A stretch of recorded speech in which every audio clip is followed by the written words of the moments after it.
설명절은 잘 보내셨습니까? 다 행복해 보이십니다. 정말 행복하십니까? 그렇지만 아마 누군가에게는 정말 잊지 못할 추억이 될 수도 있겠지만 또 누군가에는 또 상처와 후회로 남은 시간일 수도 있습니다. 다 상대적이죠. 모두에게 똑같이 주어진 시간이지만 어떤 이에게는 만족함으로 또 어떤 사람에게 후회라는 단어로 채워질 수도 있습니다. 그렇죠?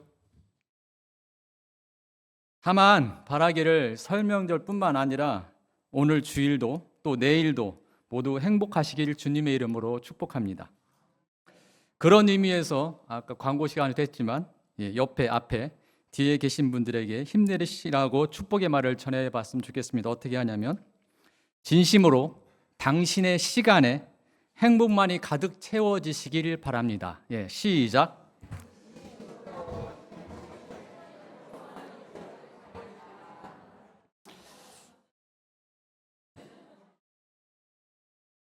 참 힘들죠. 마음은 아닌데 앞에서 시키니까. 그래요. 평소에 잘 이런 말들을 하지 않는 게 사실이에요. 또 뭐 교회 와서 평소에 쓰지 않는 말들, 형제님, 자매님, 그 말도 참 어색합니다. 전에 신앙이 별로 없을 때는 뭐 내 형제자매도 아닌데 왜 형제자매야라고 좀 거부감이 들 때도 많이 있었습니다. 뭐 우리가 아는 것처럼 형제자매라 하면 피가 섞여서가 아니라 육신적인 피가 섞여서가 아니라 그리스도의 피를 나눴기 때문에 형제자매인 줄 믿습니다. 여러분은 뭐 안 그러시겠지만 항상 진심으로 대하시겠지만 혹시나 그렇지 않더라도 좀 과하고 가식적이라도 자주 축복해 주시길 바랍니다. 이것도 연습이 필요해요. 남들이 볼 때 전혀 표가 안 나야 되거든요. 그렇게 하실 수 있죠? 나는 가식적이지만 상대가 볼 때는 진심이 느껴지는 그런 고도의 수단을 할 수 있는 여러분이 되길 간절히 축원합니다. 그래야 다른 분들이 이 평택교회에 왔을 때 이 평택심이 뭔가 다르구나 느낄 수 있죠. 집에서 싸우고 온 거 그대로 여기다 다 드러내면 되겠습니까? 안 되잖아요. 헌담하고 시기하는 것보다는 100배, 1000배 나은 줄 믿습니다. 좀 가시기더라도 자주 칭찬하고 자주 웃으시고 자주 안아주셨으면 좋겠습니다. 안아주란 말도 참 뻘쭘합니다. 저도 잘 하지 못하기 때문에 매해 맞이하는 설날뿐만 아니라 공휴일, 평일 모두에게 그렇게 특별할 것이 없는 날입니다. 사실은 매해 오는 날이고 또 앞으로도 맞이할 날들입니다. 똑같은 시간이에요. 하지만 하나님께서 누구에게나 공평하게 허락하신 청지기로서 잘 사용하라고 주신 시간은 분명합니다. 믿습니까? 그리스도인이나 비그리스도인이나 모두에게 똑같습니다. 예수님을 믿는 사람에겐 조금 더, 예수님을 믿지 않는 사람이 미우니까 넌 조금만이 아니거든요. 다 똑같이 주어졌어요. 하지만 적어도 하나님을 믿는 자녀라면 저와 여러분에게 하나님의 자녀로 살라고 맡기신 때라고 믿는다면 그것을 부정하지 않으신다면 그 시간을 소중히 여길 수 있는 모든 성도가 되길 간절히 바랍니다. 그래서 누구에게나 주어졌지만 또 누구에게나 똑같은 시간은 아닌 것 같습니다. 누군가에게는 정말 살고 싶고 행복한 시간이라면 또 누군가에게는 차라리 죽었으면 하는 마음이 들 정도로 고통스러운 시간일 수도 있다는 말입니다. 이왕이면 불평과 후회가 아닌 감사와 찬양이 넘치는 그런 시간이 되기를 주님의 이름으로 간절히 소망합니다. 성도 여러분, 오늘 설교 본문이 전도서입니다. 전도서를 읽으시면서 어떤 마음이 드셨습니까? 그리고 오늘 말씀을 포함한 전도서 전체를 두고 볼 때 전도서에 대한 느낌은 어떠셨습니까? 아무 생각도 안 하셨습니까? 아마도 적어도 작년에 성경을 통독하셨으면 전도서는 스쳐 지나갔을 것이고 무언가 깨달은 바가 있으리라 믿습니다. 먼저 오늘 말씀의 시작은 빛은 실로 아름다운 것이라 라고 말씀하고 있습니다. 또 9절에는 청년이여 내 어린 때를 즐거워하며 라고 시작합니다. 어떤지 좀 긍정적인 메시지를 느껴지지 않습니까? 그런데 전도서의 전체적인 느낌은 어떤지 한번 되짚어 보셨으면 좋겠습니다. 전도서 하면 제일 먼저 생각난 단어가 무엇입니까? 헛되다입니다. 헛되다란 말이 무려 39번이나 나온다라고 말합니다. 꽤 많이 나오죠. 지혜란 말도 많이 나오지만 그 다음으로 헛되단 말이 참 많이 나옵니다. 게다가 전도서 시작이 어떻게 시작됩니까? 헛되고 헛되며 헛되고 헛되니 모든 것이 헛되도다 라고 말씀하고 있습니다.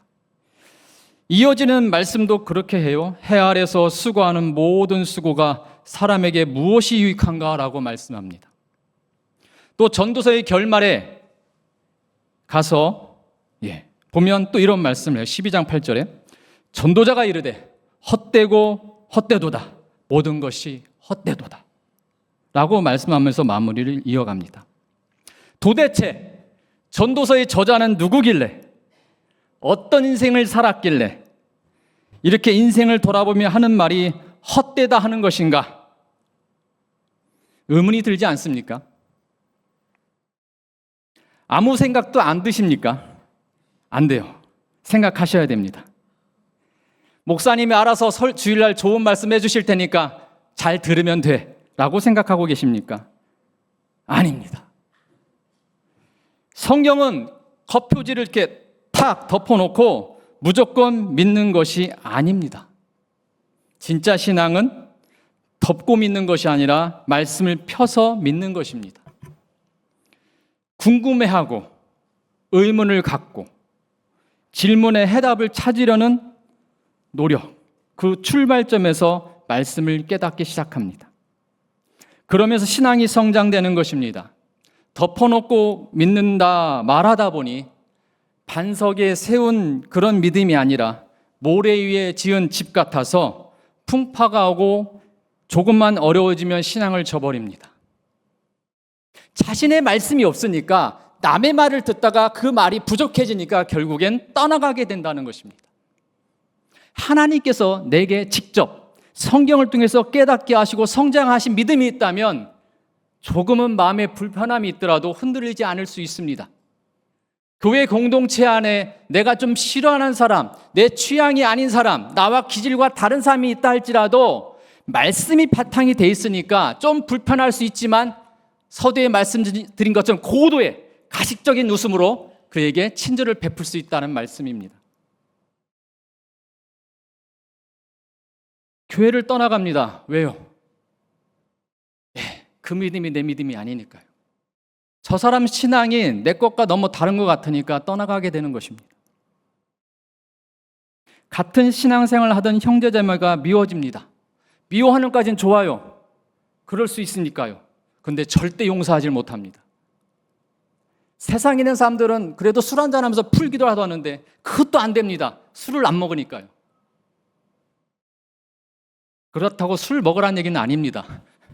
오해하시면 안 됩니다. 항상 제 말에는 양날입니다. 이 종이 한 장 차이라 이럴 수도 저럴 수도 있으니까 그건 좀 해석하시면서 들으시면 좋겠습니다. 저도 전도서 말씀을 보면 참 어렵다는 생각이 많이 듭니다. 쉽지 않아요. 단순히 이 문자로만 받기에는 전도서 말씀이 이해가 되지 않습니다. 이번에도 한 주 동안 말씀을 준비하다가 본문을 몇 개를 뒤집었습니다. 히브리서 말씀을 그동안 제가 항상 이 본문 설교를 할 때는 아침에 큐티했던 말씀들을 메모해 두거나 그것을 묵상하고 준비했던 그 자료들을 가지고 설교를 준비하는데 그것을 몇 번을 번복했어요. 그래서 오늘 또 새벽 5시까지 몸부림을 쳤습니다. 그러다 결국은 제가 며칠 전에 여러분 추석에 나눴던 말씀 본문 앞절입니다. 그런데 이 전도서를 다시 펼쳐서 보다 보니 또 어려워졌습니다. 사실 제가 풀타임 사역자는 아니잖아요. 그러다 보면 시간이 좀 여의치는 않아요. 예전처럼 정말 도서관에 푹 박혀서 각종 서적을 다 펼쳐놓고 주석 다 깔아놓고 말씀을 준비하면 좋겠지만 저도 여러분같이 직장인입니다. 그래서 좀 시간이 여의치 않아서 또 제 지식, 그동안 했던 제 지식에 의지하다 보니 참 많은 한계를 경험했습니다.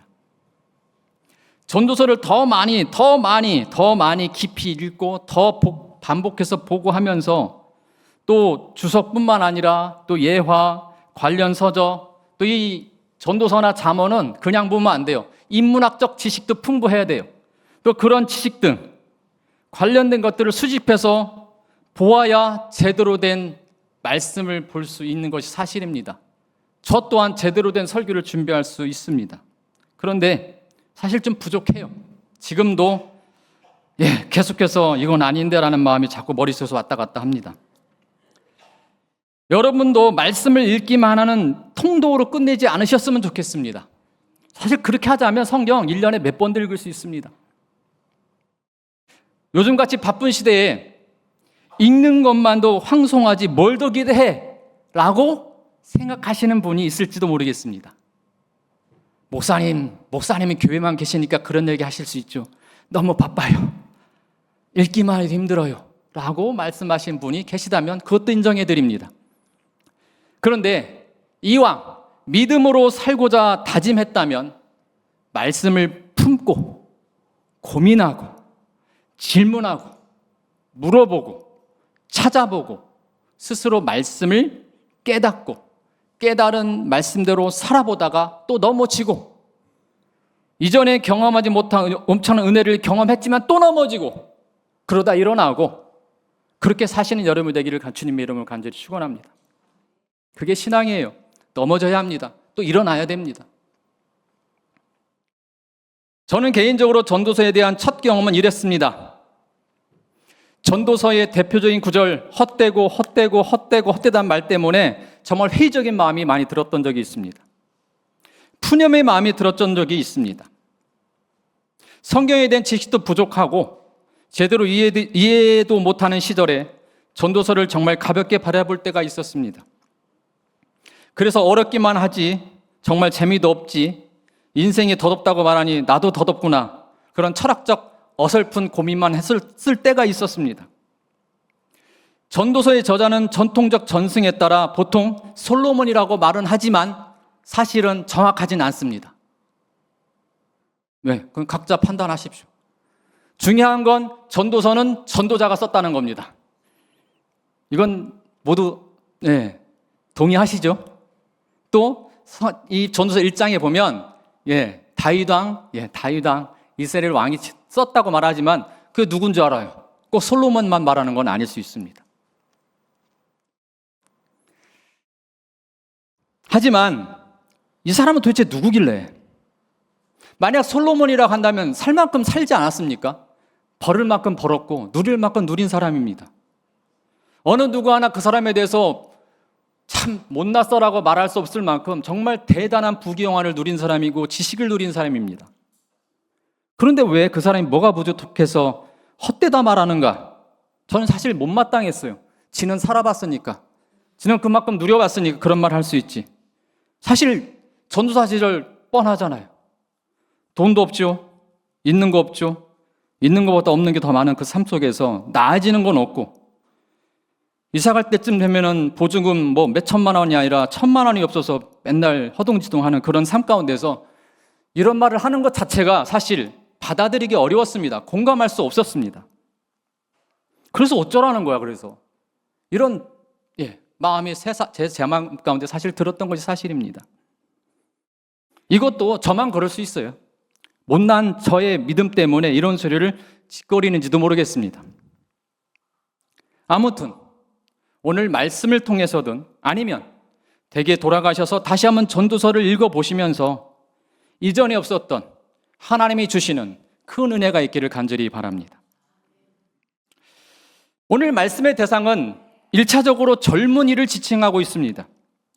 저희 교회는 젊은이보다는 그렇지 않은 분들이 더 많아요. 오늘날 교회들이 대부분 다 그렇습니다. 제가 주일에 한 달에 한 번씩 빠지는데 그럴 때마다 함께하는 교회에 가고 있습니다. 함께 오는 게 장애인 식구들하고 같이 가는데 거기 숫자만 좀 많을 뿐이지 우리나라 이 구성수는 비슷비슷해요. 예. 왜? 젊은이들 사실 교회 안에 많이 없어요. 있어 보일 뿐이죠. 숫자가 많으니까. 아무튼 저와 여러분 가운데 나는 젊지 않으니까 이 말씀은 나한테 필요 없네 라고 생각 드신다면 방금 찬양도 했고 선거대 찬양도 들었고 기도도 했고 헌금도 했으니까 바로 돌아가셔도 좋습니다. 하지만 겉모습은 비록 이렇다 할지라도 나이가 들었어도 아직 마음만은 청춘이라고 조금이라도 생각이 드신다면 이 자리에 앉아 있을 자격이 있습니다. 어떻게 생각하십니까? 몸은 비록 늙었어도 마음만은 모두 젊으시죠? 맞죠? 동의하십니까?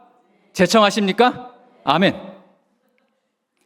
우리는 모두 육신은 비록 후패여 가도 하나님 아버지 앞에서는 그저 어린아이일 뿐입니다. 젊은이인 줄 믿습니다. 모두가 하나님 아버지 앞에서는 재롱을 떨어도 부끄럽지 않은 하나님의 자녀인 줄 믿습니다. 모두 그렇게 사셨으면 좋겠습니다. 좋습니다. 그러면 본격적으로 말씀을 시작하겠습니다. 빛을 보고 산다는 것은 7절 말씀 같이 한번 보실까요? 같이 읽어보겠습니다. 시작. 빛을 보고 산다는 것은 즐거운 일이다. 해를 보고 산다는 것은 기쁜 일이다. 이건 새번역 성경 버전입니다. 개역개정 성경에는 빛은 실로 아름다운 것이라 눈으로 해를 보는 것이 즐거운 일이다라고 번역하고 있지만 바로 새번역은 빛을 보고 산다는 것은 즐거운 일이다. 해를 보고 산다는 것은 기쁜 일이다라고 번역하고 있습니다. 제 적은 소견으로는 오히려 새번역이 잘 번역을 한 것 같아요. 단순히 해를 바라보는 것, 단순히 빛을 바라보는 것이 아니라 빛 아래에서 살아가는 삶, 해 아래에서 살아가는 삶을 말씀하고 있다고 믿습니다. 빛 아래에서 식물이 자라납니다. 빛 아래에서 우리 일상을 살아갑니다. 햇빛 때문에 우리는 살아갈 수 있습니다. 그러한 삶에 대해서 나는 기쁘고 즐겁고 신난다라고 말씀하고 있는 겁니다. 하나님이 창조하신 빛 덕택에 살 수 있는 것이 은혜요 즐거움입니다. 하나님이 만드신 해 때문에 누리는 삶이 기쁜 것입니다. 하나님께서 만드신 창조물을 바라보며 창조자 하나님을 경외하며 그분의 섭리를 깨닫고 그분의 말씀에 의지하며 살아가는 것, 그것이 즐겁고 기쁨인 줄 믿습니다. 살면서 햇빛을 보며 감사하는 모습이 우리 가운데 얼마나 있으십니까? 해를 쳐다보면 인상을 찡그릴 수밖에 없습니다. 어렸을 때 그런 거 많이 해봤죠? 해를 빤히 쳐다봐 눈뿐 맞은 적. 아마 있으실 거예요. 혹설에 해를 바라보면 눈이 밝아진다라고 해서 해를 보신 적 없으십니까? 그러다 큰일 납니다. 하지만 우리가 아침에 떠오르는 싱그러운 해, 또 해마다 맞이하는 해맞이, 또 저녁 하늘을 붉게 물들이는 석양을 보면서 그 붉게 물든 해를 보면서 기뻐할 수 있습니다. 하지만 오늘 말씀은 더 나아가서 그 해 아래서 살아가는 기쁨에 대해서 생각해 보라고 말씀하고 있는 것입니다. 해는 좋습니다. 따뜻한 빛이 드는 집 좋습니다. 그래서 우리가 해 잘 드는 남양집을 찾는 거 아니겠습니까? 8절 말씀 보겠습니다. 읽어보겠습니다. 시작. 그 모든 날을 즐겁게 살 수 있어야 한다. 그러나 어두운 날들이 많을 것이라도 기억해야 한다. 다가올 모든 것은 다 헛되도다. 오래 사는 사람은 그 모든 날을 즐겁게 살 수 있어야 한다.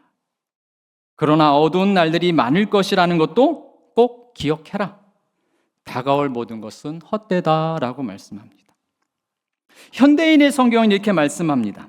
항상 인생을 즐겁게 살아라. 사람이 아무리 오래 살아도 언젠가는 죽음의 날이 있을 것을 기억해라. 이 세상에는 기대할 만한 것이 아무것도 없다라고 번역하고 있습니다. 성도 여러분, 지금 살고 있는 것이 행복하십니까? 진짜 행복하십니까? 대답 안 하셔도 좋아요. 행복 안 한데 굳이 말할 필요는 없어요.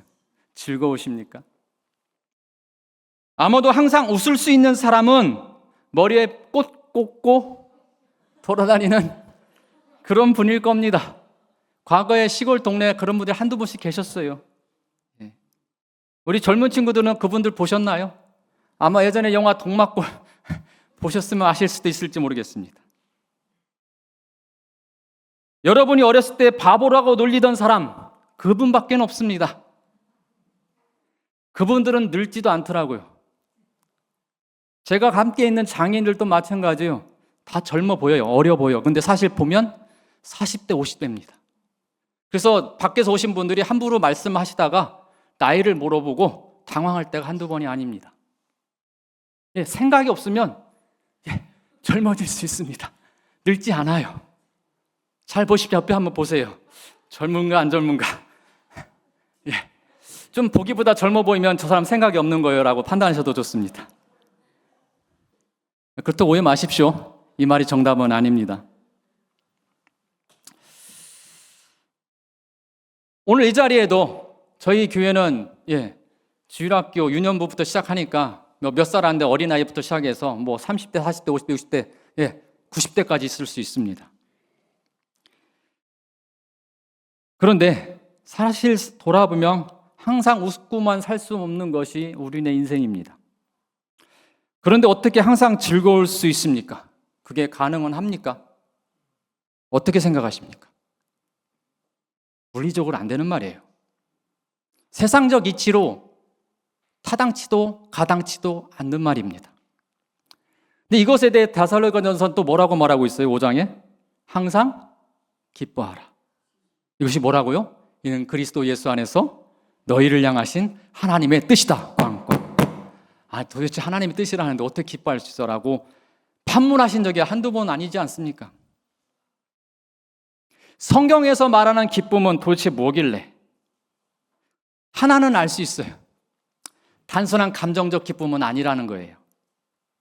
신앙적으로 기쁨은 하나님과의 친밀한 관계에서 오는 것이라는 것은 우리가 조금은 알아요. 하나님과의 친밀한 관계 속에서는 영적 충만함 가운데 오는 기쁨, 그것은 세상에 주는 기쁨이 분명히 아니에요. 이런 경험들 해보신 적 없으십니까? 기도하다가, 찬양하다가, 말씀 보다가 그냥 웃음이 나온 적 없으세요? 그냥 마냥 눈물이 난 적 없으세요? 그러고 나서 세상을 보면 어떻습니까? 세상이 바뀌었나요? 우리가 무슨 얘기 그런 얘기 하잖아요. 교회에서 은혜 받고 집에 돌아갈 때 조심해라고. 집에서 적이 기다리고 있다고. 은혜 받았을 때, 더 많이 받았을 때 집에 가면 더 크게 충격을 받습니다. 이게 우리의 현실입니다.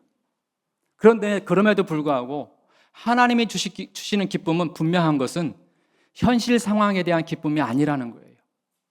말씀에서 오는 기쁨이라는 거예요. 성령 충만함을 통해 오는 그 충만함 속에서 누려질 수 있는 기쁨이라는 거예요. 이건 말로 설명할 수 없습니다. 경험하신 분들만 알 수 있는 거예요. 아마 이 말에 동의하시는 분들은 지금까지 살아오시면서 신앙생활을 하시면서 적어도 한 번 이상은 경험하셨다는 겁니다. 성경에서 말하는 기쁨이라는 것은 흔들리지 않는 평강, 우리가 일명 말하는 샬롬, 신약에서 말하는 에이레네와 같은 것입니다. 땅에 사는 우리는 언제든 여러 가지 어려움과 고난을 경험합니다. 하지만 이러한 순간에도 우리와 함께 하신다는 임마누엘의 하나님, 쉴마루 물가로 초목으로 인도하시는 여호와 로이, 목자 되신 하나님의 품 안에서 기쁨을 노래하는 것, 그것이 항상 인생을 즐겁게 사는 비결이 아닌가 합니다. 8절 말씀을 공동번역 성경으로 보겠습니다. 불행한 날이 많은 것을 명심하고 얼마를 살든지 하루하루를 즐겨라. 사람의 앞날은 헛될 뿐이다 라고 말하고 있습니다. 살다 보면 사실 까놓고 얘기해서 행복하다고 생각하는 순간보다 불행하다고 생각하는 날이 더 많습니다. 현재 이 자리에 서 있는 저도 불행하다고 느낍니다. 내가 뭐길래 이 자리에 앉아가지고 이 자리에 서가지고 어려운 말들 내뱉고 있을까? 예, 머릿속에서는 계속 그 생각을 할 수밖에 없어요.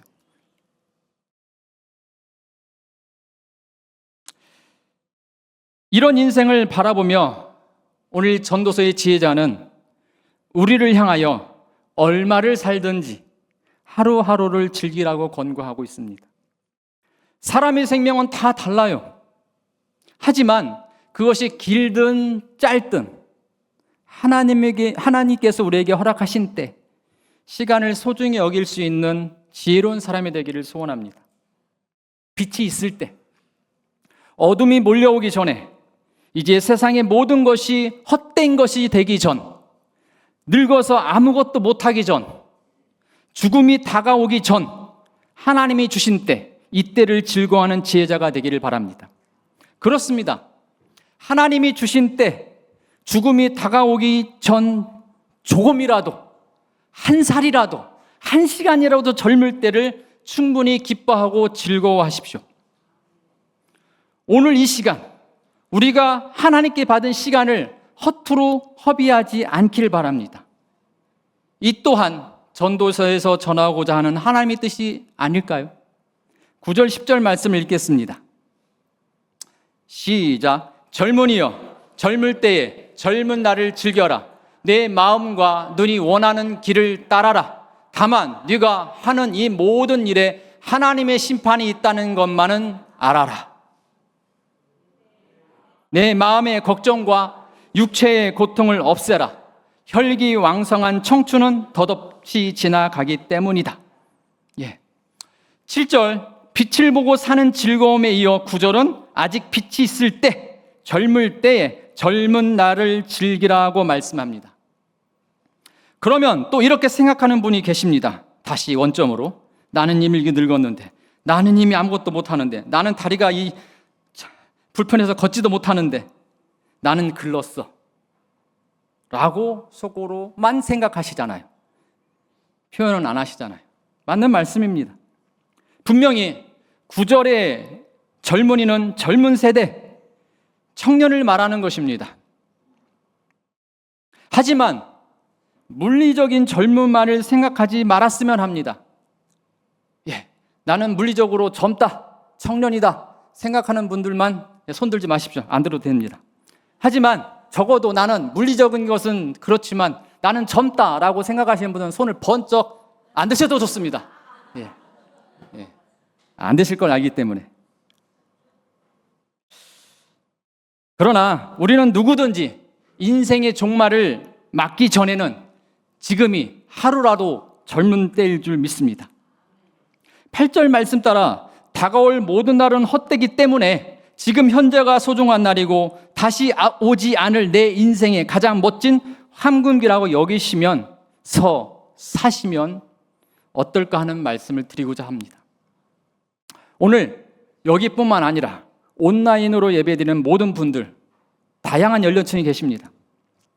저는 교회는 주일학교 어린이까지 다 예배드리고 있습니다.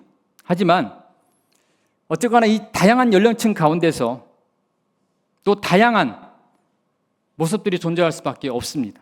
그렇지만 그 안에서 적어도 육신은 비록 늙었어도 마음만은 청춘으로, 마음만은 주님 앞에서 어린아이라고 믿는 여러분 되기를 간절히 바랍니다. 다시 한번 여쭙겠습니다. 지금 이 시간 함께 예배드리는 모든 분들은 모두가 청춘이라고 믿으십니까? 아멘.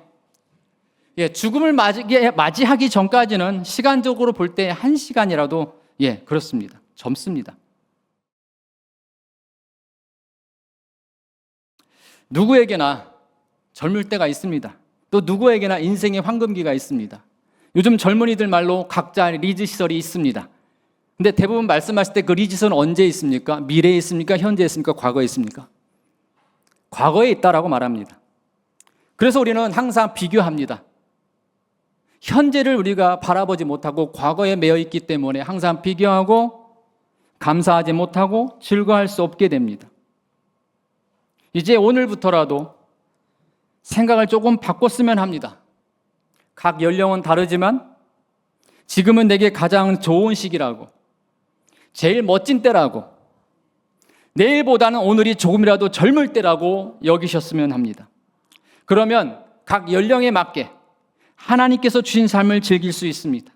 오늘의 삶을 하나님께 감사하며 기뻐할 수 있습니다. 구절을 다시 읽어보겠습니다. 젊은이여, 젊을 때에 젊을 날을 즐겨라. 내 마음과 눈이 원하는 길을 따라라. 다만 네가 하는 이 모든 일에 하나님의 심판이 있다는 것만은 알아라. 내 마음의 걱정과 육체의 고통을 없애라. 혈기왕성한 청춘은 덧없이 지나가기 때문이다. 혈기왕성한 청춘은 한 번뿐이고 다시 돌아올 수 없기 때문에 조금이라도 젊을 때 내 마음과 눈이 원하는 대로 살아보라고 말씀합니다. 예, 우리 청년들이요, 눈이 원하는 대로, 몸이 원하는 대로 살아보십시오. 그러면 내 뒤가 좀 찜찜합니다. 이 모든 행동의 결과에 대해서 하나님이 책임을 물으신다는 겁니다.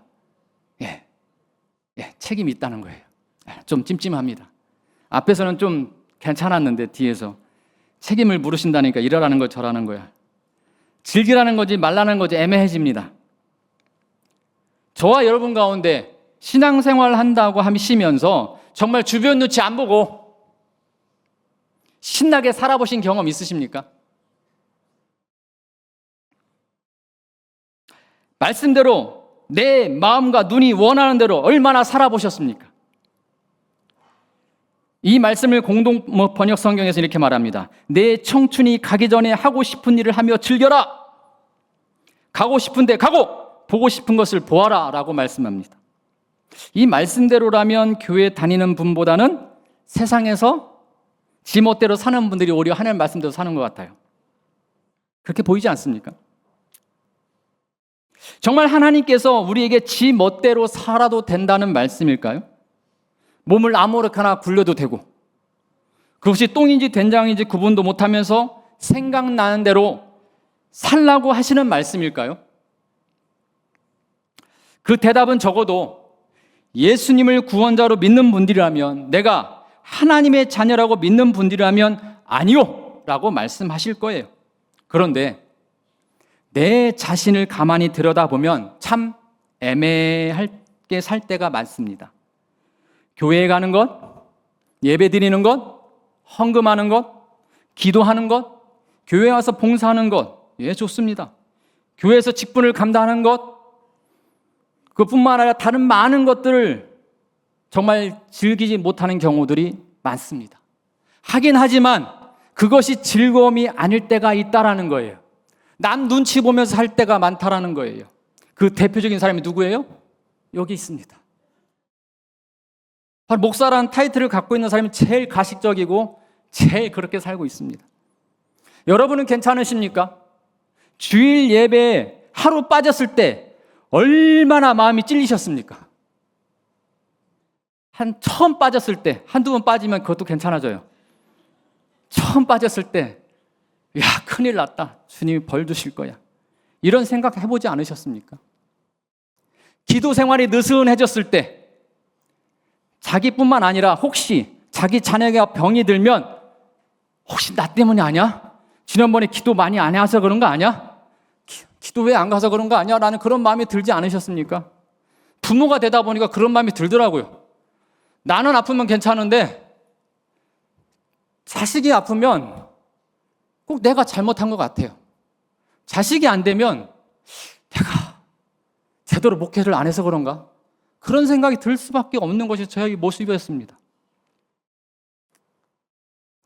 뭔가 좀 실수하면 하나님이 벌 주실 것 같아서 그런 마음이 든 적이 얼마나 많지 않습니까? 그러면 우리는 정말 즐거운 삶을 살고 있는 게 아니에요. 정말 즐기는, 정말 즐거운 신앙생활을 하고 있는 것이 아니라는 말씀을 드리고 싶습니다. 11조 해야죠. 안 하면 안 돼요. 하지 말라고 했다면 저 큰일 납니다. 그런데 너무 힘들어서 경제적으로 쪼들려서 도저히 이번 달은 할 수 없어서 한 번 정도 어쩌다 빼먹은 적 있으시잖아요. 그럼 하나님 벌 주셨습니까? 너 이번 주에 빼먹었어. 계산하시고 다음 달 2배야 라고 말씀하시던가요? 사실 교회 다니다 보면 물질 때문에 또 시간 때문에 버거웠던 적이 한두 번이 아니지 않습니까? 남들처럼 내 가족을 전도 못해서 매번 혼자 교회 오면 왠지 뻘쭘해지지 않아요? 또 교회 혼자 오는구나. 남들은 가족 다 함께 오는데 나는 뭐지? 목사님이 특별 절기마다 전도하십시오라고 부르짖으면 사람 참 꼬라지 참 쭈그러드는 경우 한두 번이 아니지 않습니까?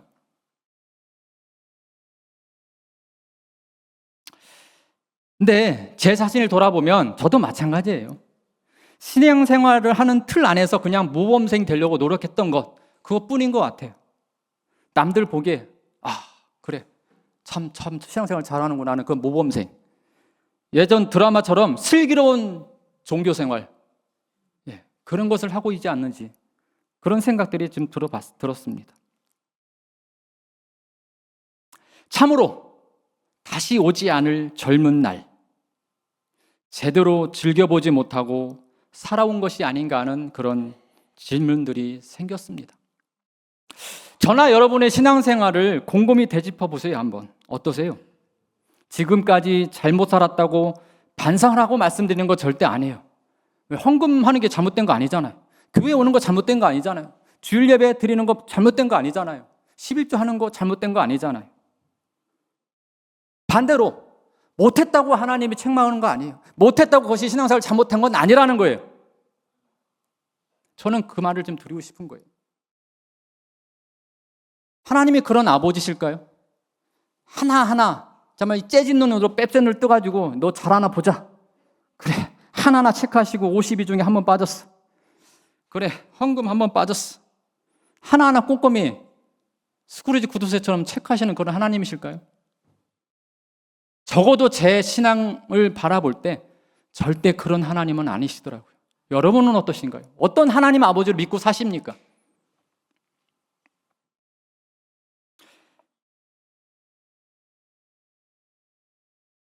참 웃자고 말씀드리지만 웃지 않으시면 저 뻘쭘합니다. 그렇다고 다른 교회 가시면 안 됩니다. 절대 안 됩니다. 아시죠? 우리 평택침례의 모든 성도님들은 들어가도 복을 받고 나가도 복을 받고 또한 내 영혼이 잘된 값이 범사가 잘되고 강건하기를 주님의 이름으로 간절히 축원합니다. 잘 되셔야 돼요. 복 받으셔야 돼요. 또 신앙생활 하다 보면 그런 재미도 있어요. 헌금하다 보면 그 헌금으로 더 큰 것을 주시는 그런 경험도 하게 됩니다. 비록 기도하지 못해도 하나님이 그것을 내치진 않겠지만 기도 열심히 하다 보니 기도의 열매를 경험하는 그런 경험들이 있습니다. 그런 신앙생활의 솔솔한 재미가 있어요. 주일 예배 열심히 참여하다 보니까 주는 그런 솔솔한 신앙의 재미가 있단 말이에요. 하지만 그 하루 빠졌다고 그거 못했다고 하나님이 책망하시는 하나님은 절대 아니라는 거예요. 우리가 다시 한번 생각해 보세요. 헌금을 잘하는 거 좋습니다. 좋은 모습입니다. 하지만 헌금을 못했다고 그 사람은 믿음이 없는 사람이라고 그냥 단순히 평가하는 것도 아니라는 거예요.